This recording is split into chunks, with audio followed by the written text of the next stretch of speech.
Welcome back, Star Wars fans. So that was we're here. I'm here with still with Chris and Eric and Jing. That was just such a great panel.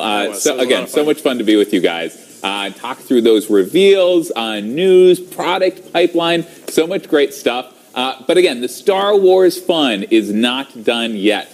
So I'm here.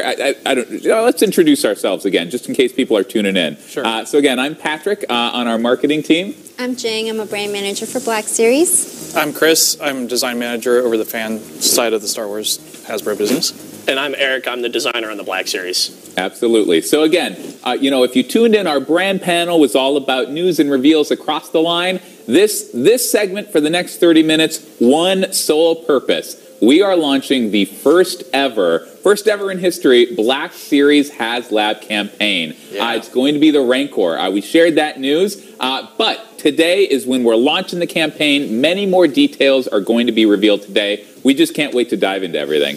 But we're going to wait just a second because we want to just go back in time just a second to talk about where we started all this craziness. Yeah. And with the whole barge Haslab campaign to kick all that off, it was just amazing. And fans were asking for that thing for years, and our dreams came true with the ability to do that and the backing of that program. And that beat our original goal by nearly twice with close to 9,000 backers. It was an emotional roller coaster there, as I'm sure fans remember. Yeah. And then fast forward to 2020, we launched our next Haslab campaign, the Razor Crest. And man, the Razor Crest, like that thing, I spent so much time working on that thing. I still love it so much. Like, I look at it all the time. That's when I met you for the first time. Although I think this is the first time we're meeting in person, I think. Yeah. We've done a year and a half of virtual meetings, and it's a pleasure. It's great. I see you from here down now. It's weird. I didn't think he had legs. There we go. But the Razor Crest fans really stepped up and supported that one in a massive way. I mean, we watched The Mandalorian, so we saw so many epic moments with the ship. And we knew it had to be brought to life in our vintage line. But then when fans really got a hold of that and got into that program, they just blew it out of the water. With over 28,000 backers and way surpassing our original target goal of 6,000. So thank you guys to all the fans out there for all the support. That was just amazing. It was a lot less. It blew us away. A lot less suspense. Yeah. Super, super fun. So, but with all that, we felt like something was missing. So. Yeah, I mean, the Razor Crest, the barge, all great. Obviously, it was great. But we have to show some love for our Black Series fans. So let's not waste any more time. You guys know it's the Rancor. Let's take a first look at our first ever Black Series Haslab campaign.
Awesome. That's amazing. Oh, I love that video so much. Yeah. I have to say, I've seen that video way too many times, like a million times, but I still get chills. Yeah, that's the first time I've watched that just to watch it. I know, right? Just to sit back and enjoy. Yeah, that was a lot of fun. It's so good, and the music and everything, it really gets you pumped up. But and the product's great too. No, of course. There's so much to dig in on the product. There was a lot that we threw in there. But before we even start talking about the Haslab, we want to talk about why we wanted to do the Rancor. So we started thinking Haslab back in 2017. We obviously thought across both vintage and Black Series lines, and the idea of the Rancor was in the conversation from the very beginning, given how iconic and large and historic it is. In fact, back in 2019 SDCC, we did a Rancor display for ourselves. Some of you might remember that. Some of you might have been there. It was awesome. Eric spent a little time working on it. Yeah, just Eric a little was bit of there. Eric's like, I've been. It was definitely a statement piece. We've had lots of fans ask us about it, and we love the display as well. It's been on our mind, and fast forward to now, we think it's finally time to bring it to you guys, our fans. And beyond just a big attention-seeking piece that it obviously is, 2023 is also the 40th anniversary of Return of the Jedi, so it's timely. And there's so many reasons to do the Rancor as our next HasLab, but all of that aside, there's a lot of personal reasons. There was a lot of personal passion on why the team wanted to do the Rancor. Yeah, so I'm the designer on the Rancor, and this has been one of those projects I've been trying to get into the line ever since I joined the team 6 years ago. I think every single year I pitched it in some way, shape, or form, just trying to get the Rancor in. I am a huge creature fan, as we kind of talked about in the last panel. I love monsters. I love creatures. It's one of my biggest passions, especially with Star Wars, with so many cool creatures. And the Rancor is one of my favorite, if not my favorite, just movie monster, let alone Star Wars monsters. So it was just this huge thing that we've been trying to get in. And when the project finally got greenlit, I was just so excited to finally get it out there and to be able to work on it, work with the team, work with Kim, Tom, Miles, Sheila, everybody to be able to get this thing out the door and being able to finally reveal it to you guys. It's so much fun, and it could not have come at a better time now that we have 40th anniversary for Return of the Jedi. Yeah. I mean, I remember when squealed. Yeah. You were like, I was gonna say it. I yeah. remember like when we just started talking about it. I feel like Eric was bringing stuff into the meetings that you would have thought the project had been done for 6 months. Yeah. Like, Yeah. It was just so much energy into the project. It's great. That's great. Yeah, it's the 40th anniversary. I know for me, going back 40 years, and I won't say exactly how old I was, but, seeing Return of the Jedi for the first time, and obviously in Star Wars, Darth Vader is, the ultimate villain. He's the ultimate villain, anywhere. He's amazing, terrifying, but for a, child of however old I was, like the Rancor there, my parents told me later, I was like, gripping the sides of my chair and like just wide-eyed. And so he is, to Eric's point, within Star Wars, like, the monsteriest of the monsters that we see in the original trilogy. And yeah, it's just amazing seeing him in the video and hopefully seeing him come to the line. Yeah, absolutely. Yeah. So obviously, we're just going to spend the next 20 minutes or so geeking out about the Rancor. So, we talked about why the Rancor and personal memories. There's so much cool stuff jam-packed into the Rancor. So we're gonna dig deeper into those features and kind of pull them apart and really let you guys know what's going on there. So starting with the size. We mentioned earlier, this is the largest ever Black Series figure, largest we've ever done, and Eric's going to tell us a bit about kind of how that fleshes out. Yeah, so this character, with him being a little bit like squat, and he is deceptively large because he's kind of just a cube of a character. And when we really started sculpting this and getting it in hand and also just getting the digitals, and one of the things that really helped us was that San Diego Comic-Con display that we had last year. His wingspan, his arm span from fingertip to fingertip is 42 inches wide. It's huge, and he is deceptively big, and he also stands at 17.5 inches to finally get this into the line. With his arms raised up, he stands at 27 inches tall. He can reach up extremely high. And be able to get into those iconic poses unsupported was kind of a huge struggle for us because he's so top heavy. He has so much in his upper mass that getting him to kind of stand there and be able to actually hit all these poses was really difficult, and we're really happy with how this figure has been able to hit those poses despite his proportions. Yeah, you guys did a great job of just nice tight joints and planning for that and clicking joints and stuff to really get him to stay. Yeah, I love that sort of forward thinking. So he's not going to be just this saggy creature. He's going to be able to stand. And being able to like make sure that he had that support system in there, and being able to like make sure that we had ratchets in the joint. Luckily, we had a lot of learnings from other figures that have come out before this with the Sentinel and Galactus. We were able to like kind of bounce ideas off of the Marvel team to be able to get learnings on how best to achieve this figure. Yeah. And yeah, like I said, as you can see here on the screen, he stands at 17.5 inches tall, so he is a large character. Hopefully, go ahead. He's like the perfect size to pick up a 6-inch figure. I mean, he's he's scale. in scale with, he's in scale. And it's a true scale. Yes. Yeah. So what we saw in the movies, like the picking up and everything, it's just like the perfect size for that. Hopefully, Rancor, wherever you are out there, we're talking about him being deceptively large and so big. Hopefully, you look great, Rancor, wherever you are out there. You've never looked better. Yeah, there's a great shot of him with the Stormtrooper next to him, so you really get a sense of scale. If you've got other Black Series figures, and I got to imagine pretty much everybody out there does.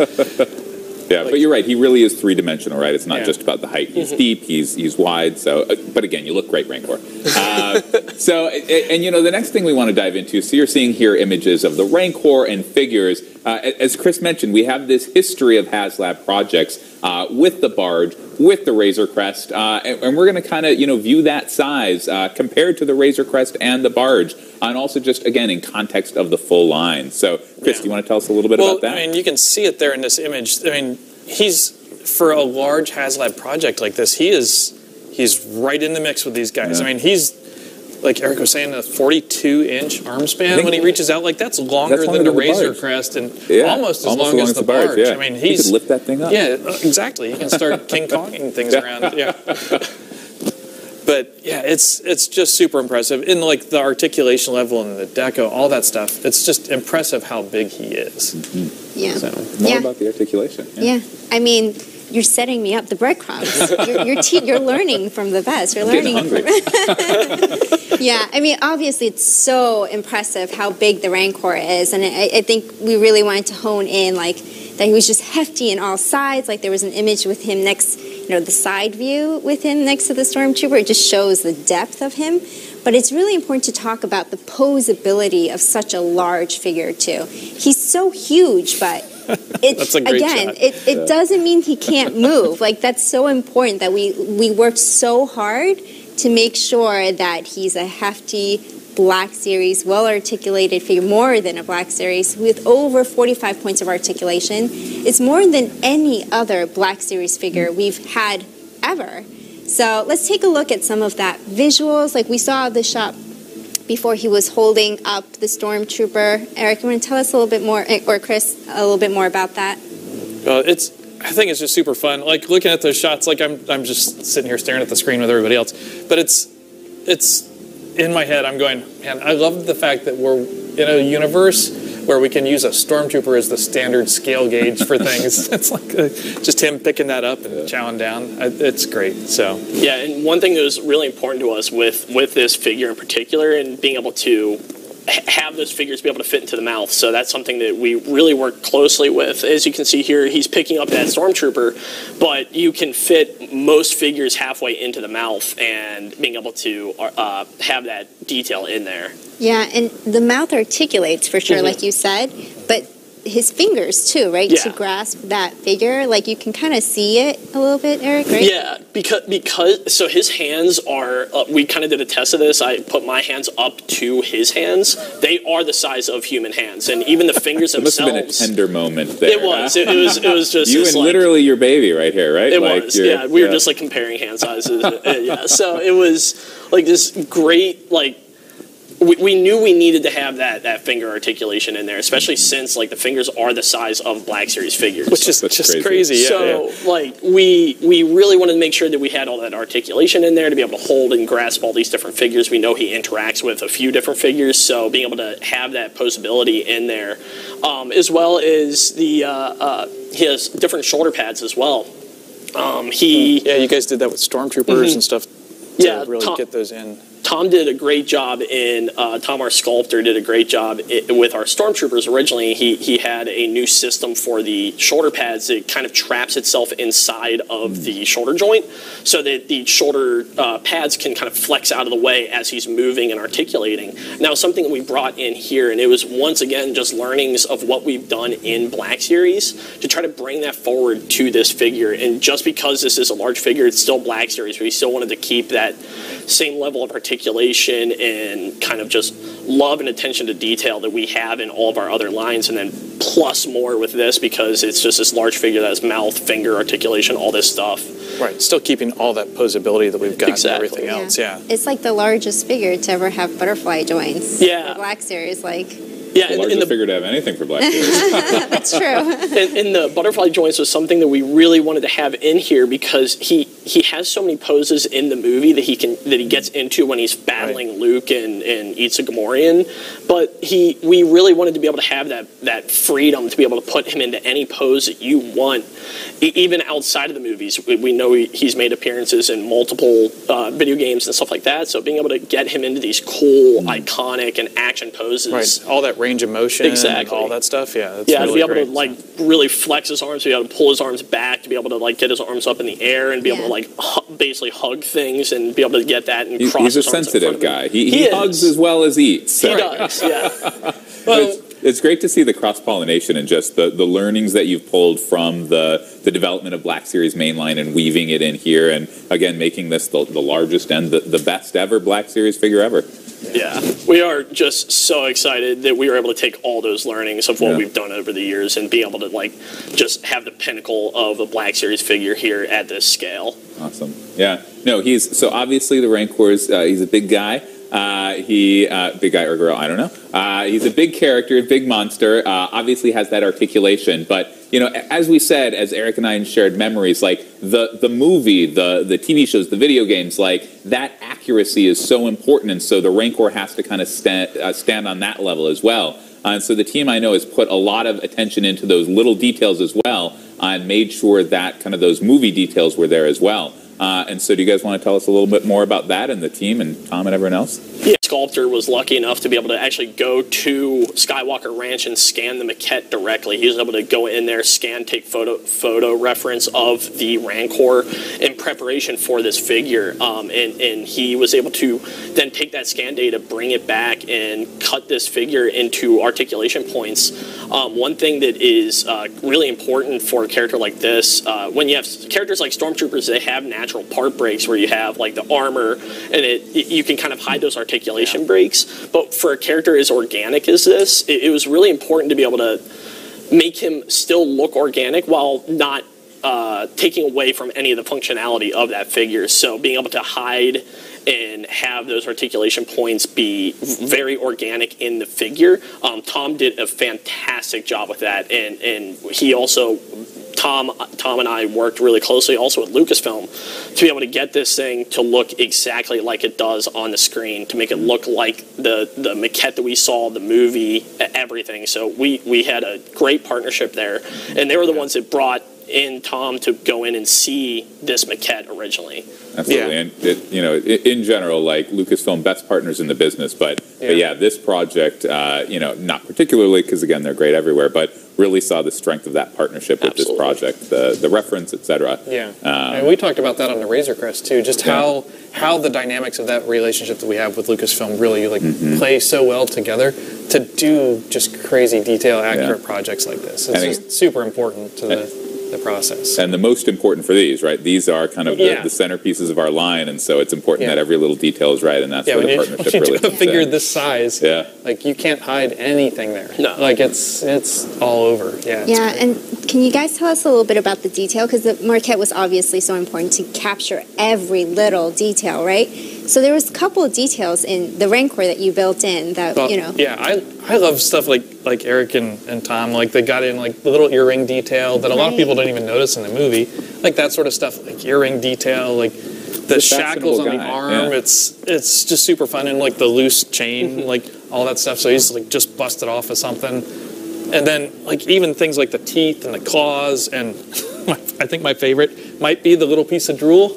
Like you can kind of see it there in those images. It's just this great little piece, and like you guys did it so it can move around in his mouth, right? So Tom, our sculptor, like really pushed to have that drool in there. It's that like just that extra little bit of added detail. Like it really does bring a lot to it. You have that little glisten off of the drool, and Tom had the great idea as well of being able to have that be posed around. We were tossing around if we should have it be permanently placed in there because that's where it is in the movie, but we have this separate piece so you can move that around in between the teeth and be able to pose this out, or even remove it entirely and have this variety in the way that you pose out that figure. And the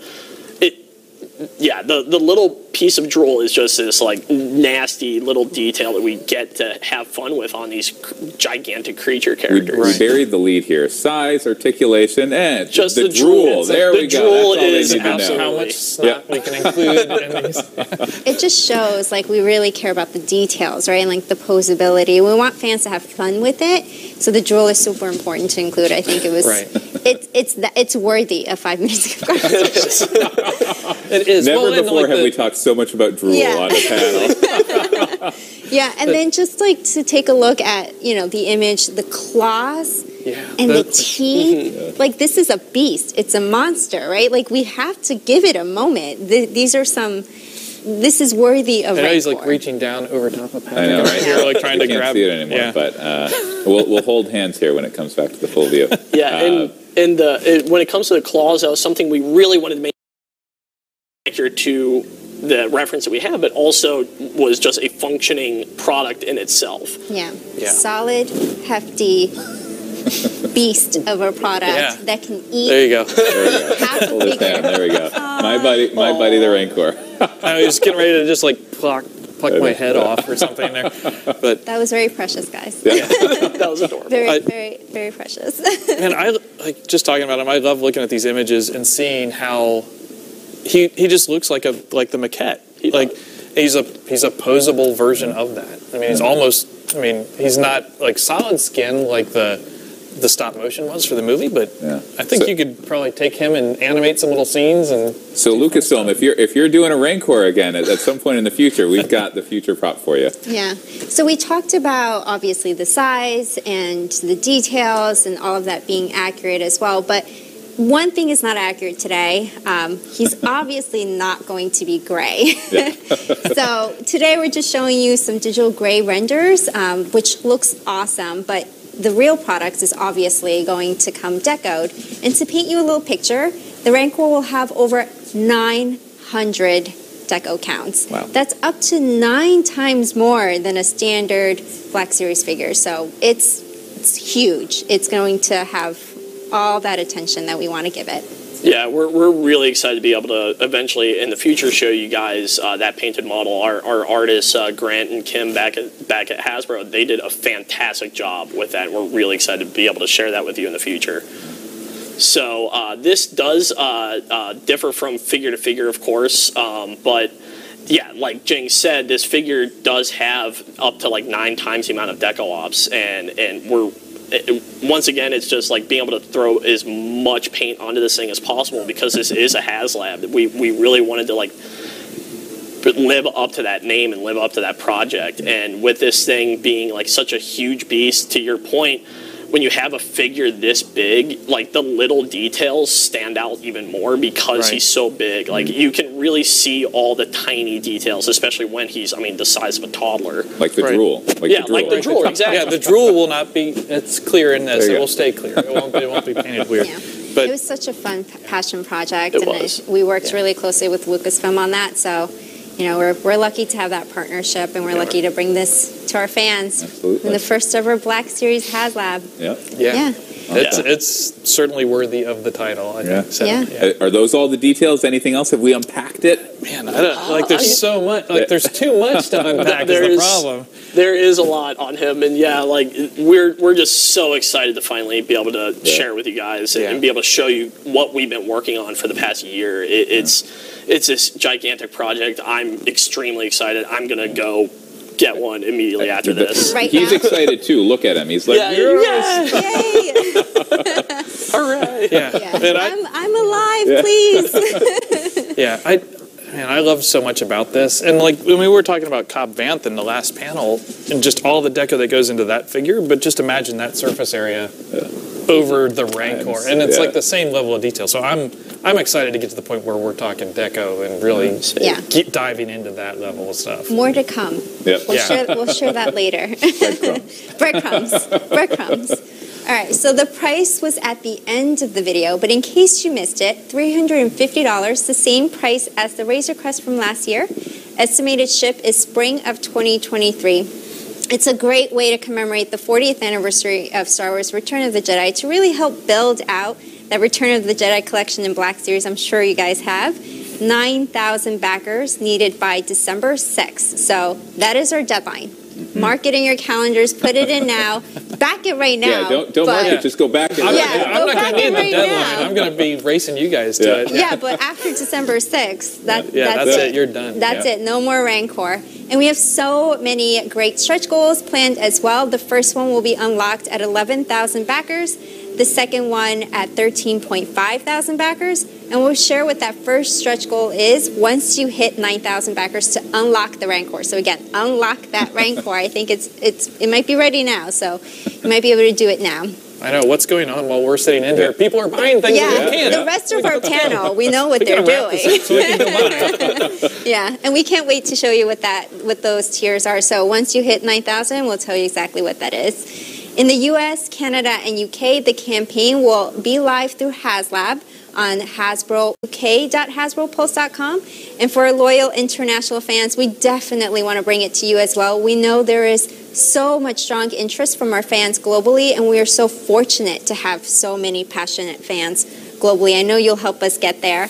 And we are also fortunate to be able to partner with some great retailers in select markets. So please check with your local retailer for more information. Absolutely, yeah. I mean, again, great Pulsecon slate, but I think there might be a gap here. So go back this right now. It should be live right now. Thank you all for joining us in this launch of the Haslab Rancor campaign.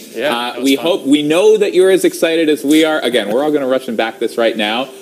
Thanks again, Lucasfilm, great partners. Thank you for the opportunity to work on this. And of course, thanks to you, our fans, for tuning in and backing it. You know, I hope I'm going to be able to add this to my collection, but it's all dependent on you guys, the fans. Let's release the Rancor. You know, let's bring this unprecedented project to life. Thank you all. Go back it now. Have a good rest of Pulsecon. Thanks, guys. Thanks, everybody.